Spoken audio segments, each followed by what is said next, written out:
It's actually just about to begin. Ooh, it looks like it's actually underway, where Sonya and Abathur have been banned out, and first pick for Leoric on the side of ROCCAT. I mean, no surprise here. They love their Leoric no matter what. And actually, yeah, it was Virtus.pro last game who had the Leoric themselves, right? So remember, it was, right? Yeah, I believe so. Yeah, so remember, I told you that they broke them mentally. They did, and then they won. But does this mean ROCCAT wins? Yeah.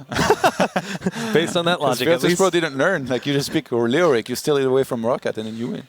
Yeah, but Sonya, of course, very powerful on this battleground. It is now time for Virtus.pro to get their next two picks, or their first two picks here in this draft.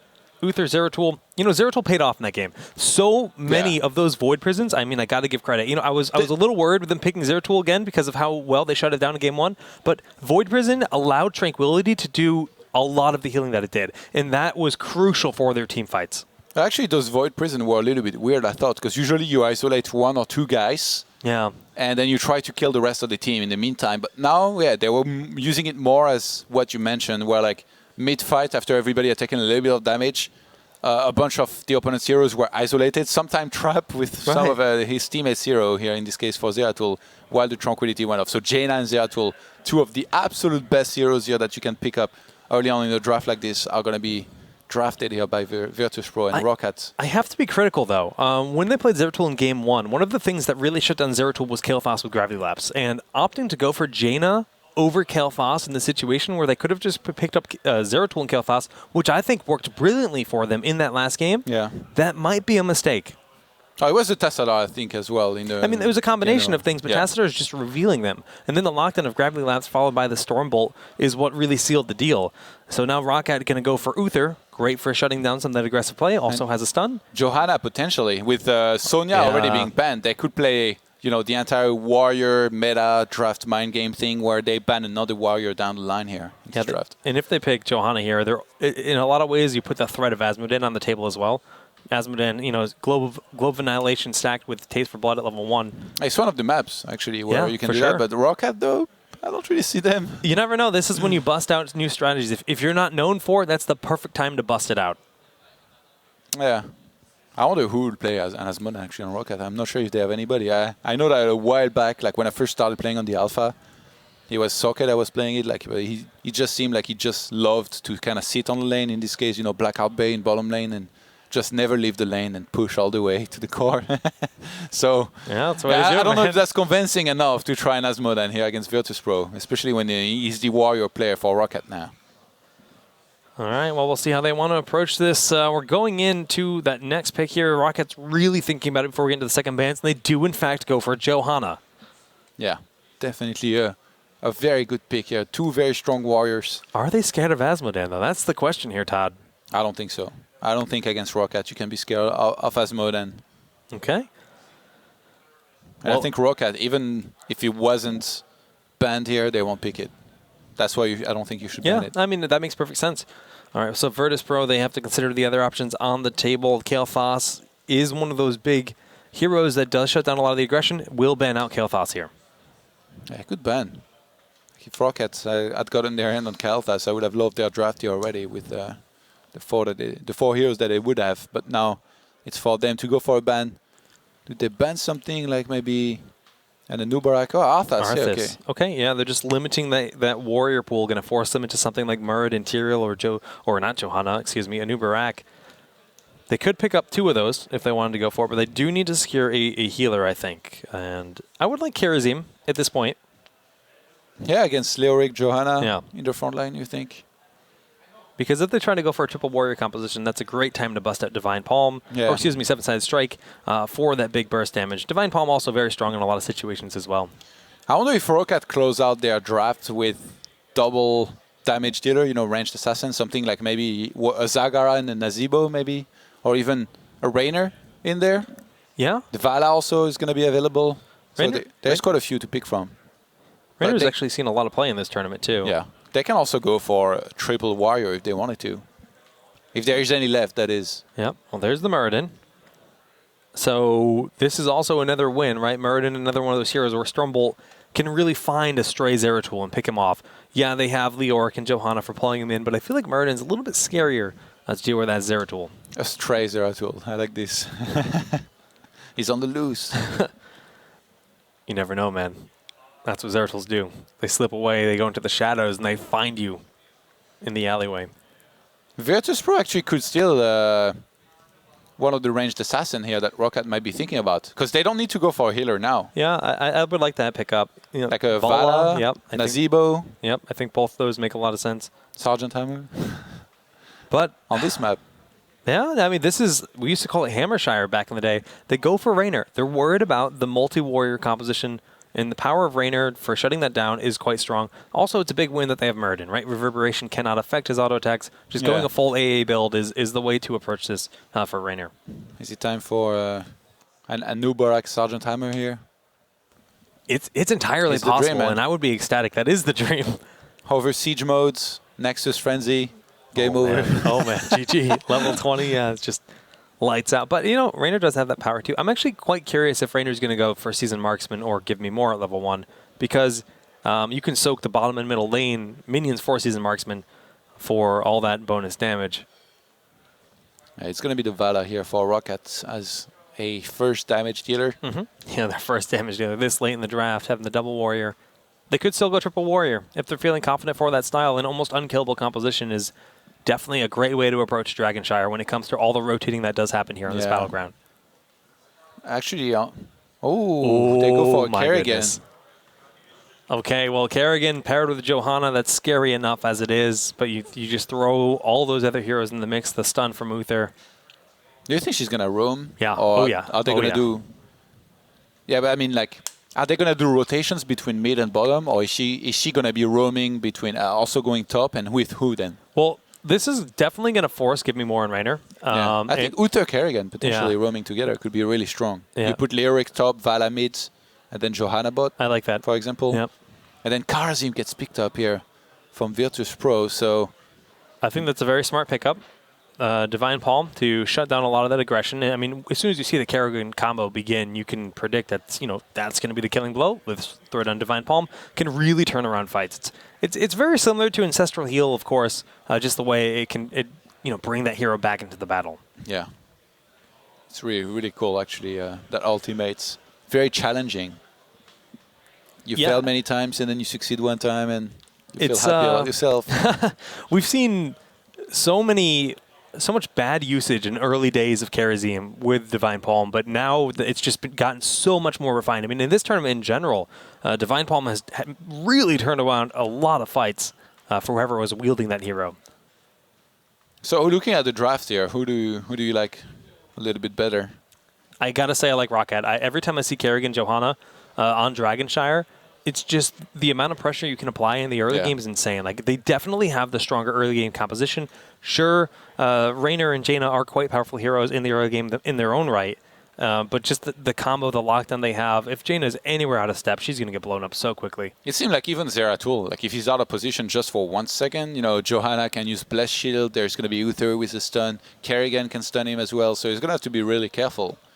Yeah, there's just so many ways that can approach this, and especially looking at that last game, the amount of party bushing that we saw, the amount of ambushes and just sneaky strats.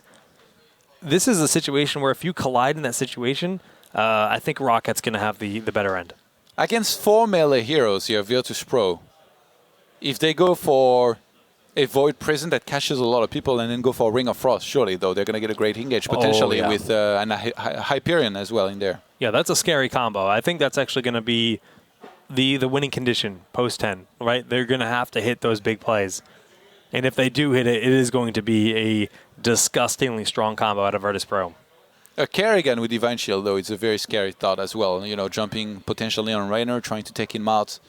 With Maelstrom providing her all that extra shielding as well, I mean, she becomes so hard to kill. So, yeah, there's a lot of power on both sides. It's just going to come down to execution, but I think ROCCAT probably has the better composition in the early game, and I think we'll see some pretty passive play on the side of Virtus.pro until level 10. You think so?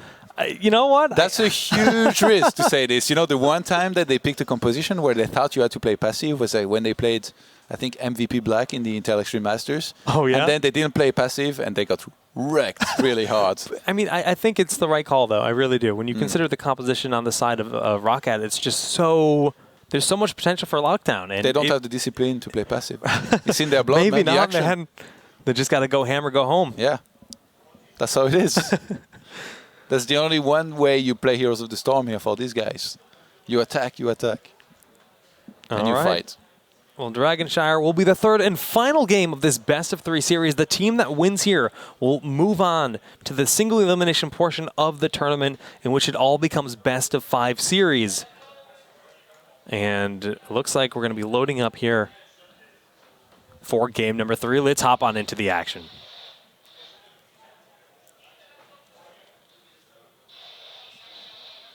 All right, there it is. ROCCAT versus Virtus.pro. Game 3, Dragonshire is the battleground. The stage is set. Only one team can advance from this point in the event.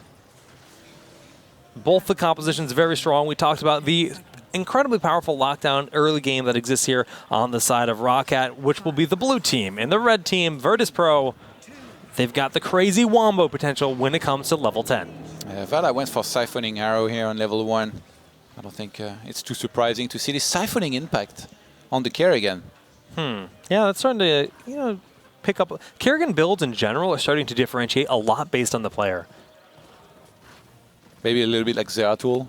Like we see a lot of different builds as well on Zeratul definitely. from time to time. All right, minion blocking, trying to keep the minions on their side of the battleground because they don't want to be pushing too far into the lanes. If you do push out into the lane fully, well, you're more at risk for that Kerrigan diving in on you in the condemned follow-up. Yeah, Sportbeat is going to get to his top lane there, as we see already the first rotation. So yeah, this is what I was talking about. Instead of just roaming around with something like a Uther, it looks like ROCCAT, they're just looking to try and go from mid to bottom all the time and eventually, potentially catch somebody and kill him in between these two lanes. And it's a scary place to be, right? If you do get caught out of position by that rotation happening, you are in a rough spot for sure. Spot Billy at the top here is getting blocked a little bit. They'll be able to make it out of there. Yeah, nice pressure here by Kuni-chan and Sepka. And but it's just this continuous rotation from this 4-man squad. Now, they left Uther down here in the bottom lane. Shadowmare are going to capture that bottom temple, but top temple, or top shrine being held by Virtus.pro. Yeah, potentially, I think ROCCAT, they can break the balance here of going always from the mid to bottom and go top with two of their heroes to try and take out somebody that's there. And especially since we see that Kuni-chan and Sevka both are up there right now. Wow, well, they got Sport Billy quite low in the top, forcing him to tap the well. Oh, Chris is going to set up here at the bottom to try and catch unstable, potentially down the line if he was to overstep. Now, he does have the ability to teleport out of there if he is caught out of position, but as he inches closer and closer, Chris is just getting his finger more anxious. He does throw the combo down. The stun from Uther is there, but Unstable will be able to just slip away. Yeah, he will take a little bit of damage, but nothing that's the Moonwell here, or Fountain, cannot fix. Oh, actually, ooh. With Kerrigan here, you don't want to dance around the wall here like this. I love this 4-man pressure, realizing that they have just, the hero advantage in the situation. Do a lot of damage to that bottom wall. I mean, already very low in ammunition.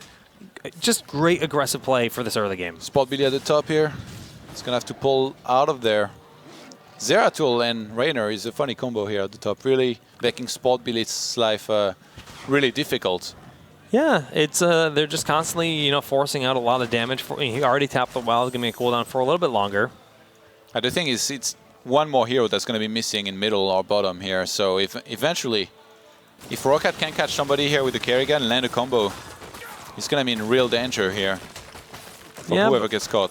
But they're getting that siege damage done. Spot Billy at the top. He's taking a lot of damage. Can he make it out? He just used the Wraith Walk. He's super low here. One more Void Slash would be lights out. Not going to end up being off cooldown in time. Yeah, Kuni-chan messed up a little bit here. He could have blinked earlier, body blocked. Okay, well, level 6 to level 6, pretty much unstable. dead Where even. are you going? Oh my goodness, does he have it? Just barely getting away from that condemn.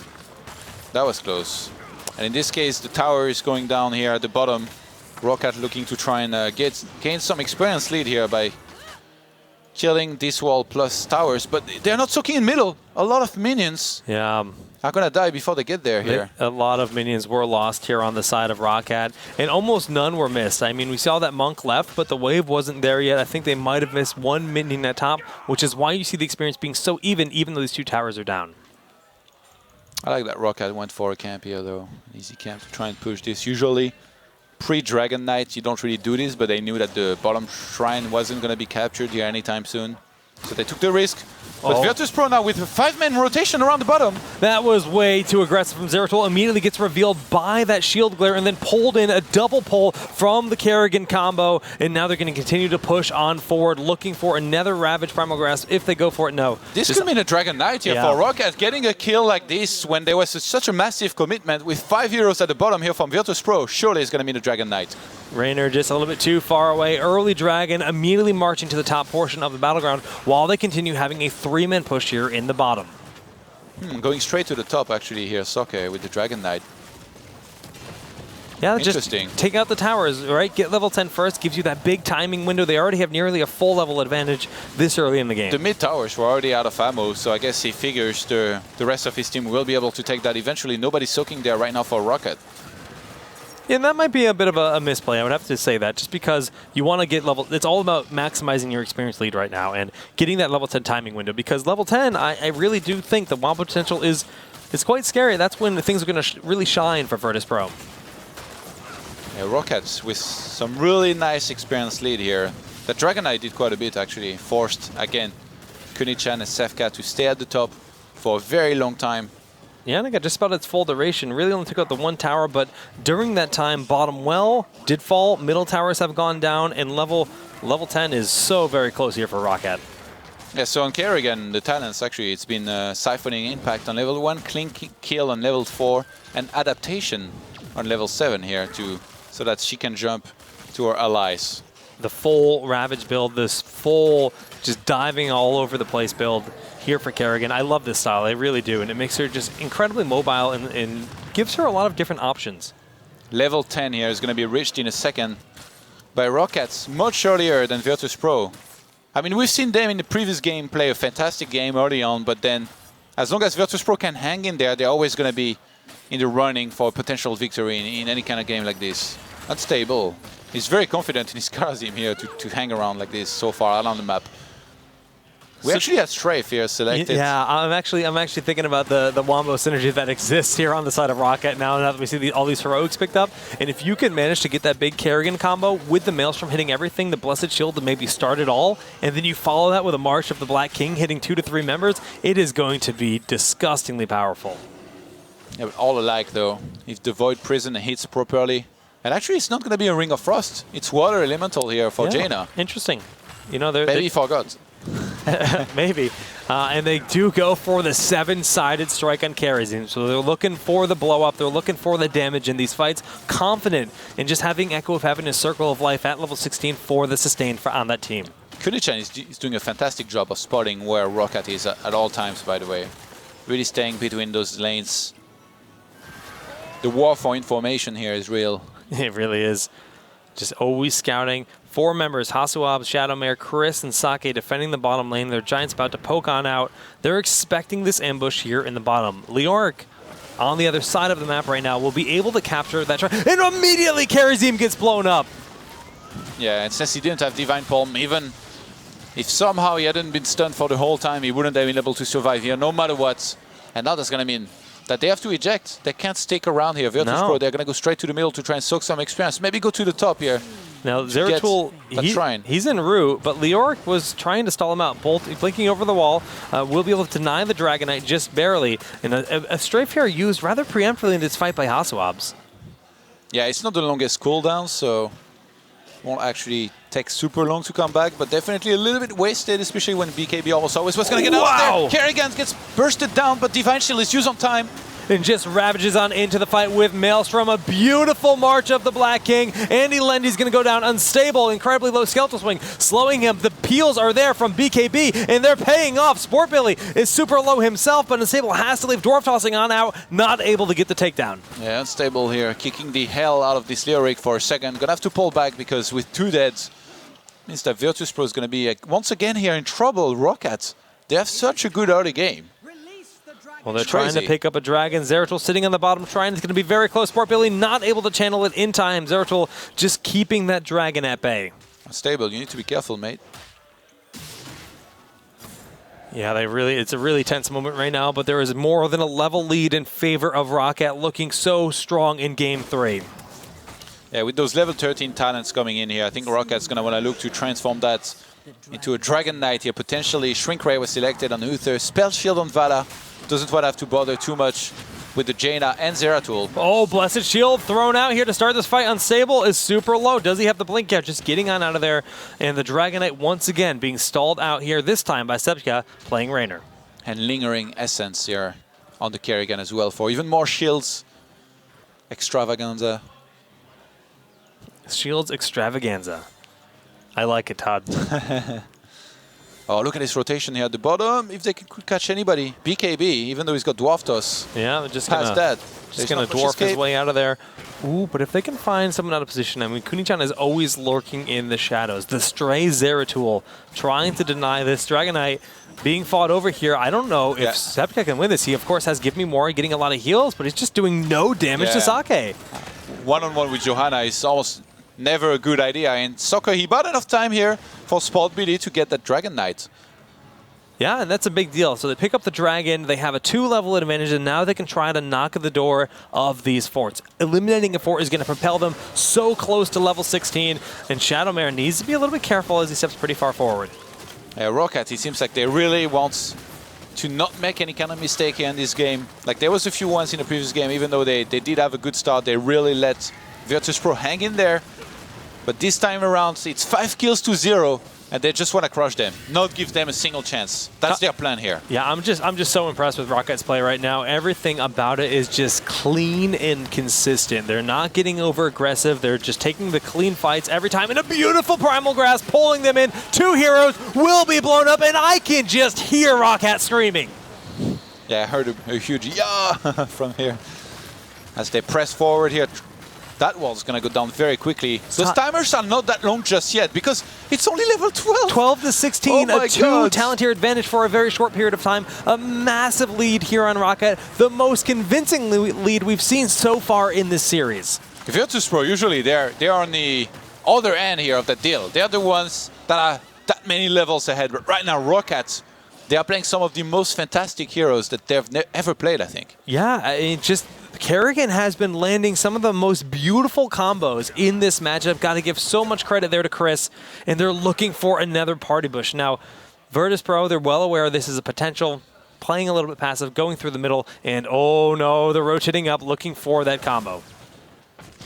Yeah, I don't think Virtus.pro will allow that to happen here just yet, though, but soaking and equalizing talents when you're level 13 against 16 is really, really hard. Oh, it's such a tough spot to be in. I mean, you pretty much have to relinquish any ounce of control on the battleground that you can and just try to rotate around your opponents. Get eyes on them and then go do something else because of how hard it is to fight when you're this far down. Hey, we already 2 fought down, especially being the one in middle and bottom. It's just so hard. Like, Virtus.pro have to accept that they're kind of going to get run over here for quite a bit of time, and ROCCAT will gladly oblige here. Just go straight for that top fort with their hard camp that they stole from their opponent as well. And that's the final fort on the side of Virtus.pro. So it will go down.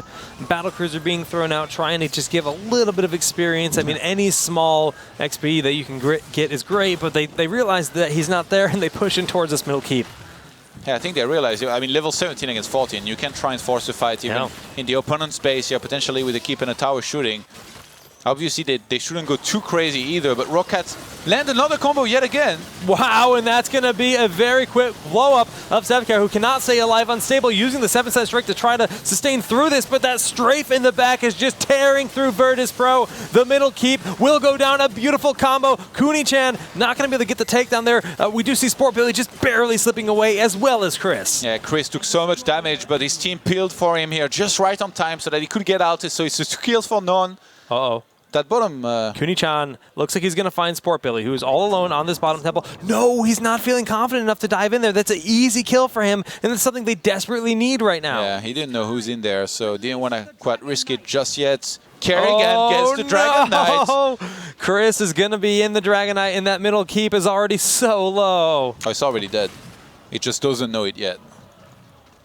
Oh, they know it. They're going to do their best to defend it here, but It's going to be a tough defense indeed. 18 to 15 with a Dragon. They're getting close to 16, and that's the one window in which they can fight back. This is the longest level 16 soaking I've ever seen in my life. Yeah. Like, it feels like forever. Like this just felt like 10 years. Like Leoric isn't even here right now. He's just trying to push out that bottom lane, realizing that he's not necessarily needed. They're just going to poke safely with the Dragon, get the keep, and they've done exactly that. Yeah, potentially pull back and soak level 20 here before they go into any kind of other fight. You can just keep on waiting for Dragon Knights on this map when you're ahead. Unlike previously on Infernal Shrines, where you need to fight no matter what for the shrines to try and properly set free. Well, ROCCAT, they're sitting in a phenomenal spot. Second place at the first European qualifier, first place at the third one. One of the most consistent teams throughout the entire road to BlizzCon, and they now might have their ticket to that top 4. I feel like Zeratol's being punished this game, and he's been sent to like permanent isolation at the top to soak, like on soaking duty. And he's really afraid to get caught, so he's always like kind of hiding in the bush. But in this case, I think Virtus.pro, they want to go for a fight before level 20 is acquired here from ROCCAT. ROCCAT quickly realizes it. And being level 19.5, they can just play it safe, pull back, make sure that they don't die.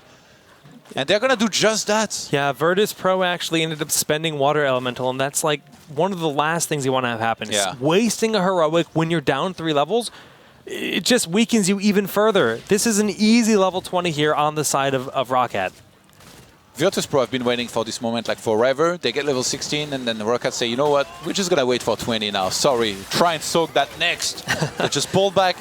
And as soon as they have those Storm Talents, they're going to look to bring the pain to Virtus.pro. I mean, they're sitting in such a strong position.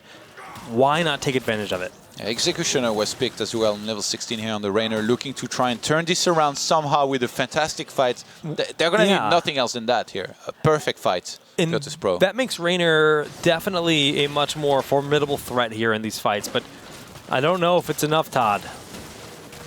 I don't know either. I think it's going to be really tough. Either way, they're going to need, again, the best fight of their lives here. ROCCAT, they're being very patient. And I like this. Like I said, on this map, you can just wait for the Dragon Knights to come back. Make sure that you have this playing in your favor. Yeah, that's exactly what they're doing, just rotating around, forcing the position of Virtus.pro. They force them to defend the top lane, which they pushed out, and now they just come straight to the bottom. They're going to grab the Bruiser Camp. They're then going to grab the bottom shrine and look for that team fight, which will ultimately grant them a Dragon Knight. Yeah, Death Marsh here was selected on the Lyric. Bolt of the Storm on both Kerrigan and the Vala. Uther went for Redemption, and then Indestructible for the Johanna. Virtus.pro, they cannot lose patience here. If they go for a fight, it's really risky. But Lyric's not there. Yeah, Leoric's not there, which is a big win, but this could also mean that a Dragon Knight could be attempted to sneak out. Spaltbeat is going to rejoin the rest of his team. I mean, they're already level 20 here. There's no really interest in staying top and soaking that or even pushing any kind of lane. Right now, ROCCAT, they're the ones who already took down a keep. Okay, Spaltbeat actually spots Kunichan. Yeah, he manages to just get out of that Skeletal Swing's range at the last moment. Bottom lane has to be defended by Jaina, and that is going to be just the superior positioning, the superior game of chess here by ROCCAT, and Sport Billy will pick up that Dragonite. Yeah, that level 20 here cannot come soon enough here for Virtus.pro. ROCCAT, they might just go for the core here. Yeah, 3 levels up. They're going to press the issue. Battlecruiser used almost immediately in this battle, and Chris is looking for that, but a beautiful Void Prison is thrown out, and they're focusing down the Dragon. Yeah, I really like how he went straight into that Void Prison. Ooh. The Dragon is actually taking so much damage. Zeratul gets blown up before he can do anything at all. The Dragon explodes, but the core is falling. The team fight looks so difficult here without that hero. Ice Block popped here. Core down to 75%, Todd. Chris bolts out of there somehow. BKB is going to go on the chase. Somehow, if ROCCAT were to hold this, they might be okay. Now they take out Uther, but he does have Redemption. He's healing in his ghost form, and once he's back up, they can continue to press the issue if they're feeling confident. Wow, 18 minutes in, I thought ROCCAT was going to be able to finish it, but nobody was down pre-fight here for Virtus.pro, so they're going to hold on for now, and that Dragon Knight was kind of wasted in the end. Yeah, they did a great... I mean, the Void Prison, this is about the story, more than 60% of the Dragon's health was lost while the rest of his team was in that Void Prison. Yeah, that was a perfect Void Prison, really. Made that holier for them. And now, closing in on level 19 here, Virtus.pro, they want to hold down for another level, ideally, to get a level 20. and then eventually win a fight. 10 kills to 1 right now, level 21 to 19. Yeah, that kill was the first kill of the game on the side of Virtus.pro, and they, maybe that's the confidence that they need. They were like, all right, we finally put a number on the board. If they overcommit to this, we can definitely win this fight. Redemption is on cooldown for quite some time, and the Stormbolt being thrown out on ROCCAT doesn't look like they're going to be able to defend this bottom keep. Yeah, Void Prison is going to be back in a few seconds here, 5 seconds right now. ROCCAT, even though they took a keep, they might have to go back and try and disengage. All right, Water Ellie has come out. Chris is very low, diving back in with the combo, but VP is there once again, trying to keep this team healed up. They don't have the abilities to capitalize on this Void Prison, and now Unstable gets pulled in. The combo, he is gonna just barely slip away. Oh no, he's not. He gets chased in the end, gets sniped. Virtus.pro with 2 heroes dead here. I think ROCCAT's going to be able to finish no matter what. I think that is it. It is going to be Team ROCCAT advancing to the next round. Only 2 heroes still alive, Cooney-chan and Andy Lendy. They just don't have enough in the tank to take out this entire team. The core is down to just 30%, Todd. Yeah, popping the Divine Shield as well on the Kerrigan. ROCCAT, what a fantastic series here from them. Beautiful this really play. is the best I've ever seen them play. And they look very pleased with themselves. Yeah, hands down for good.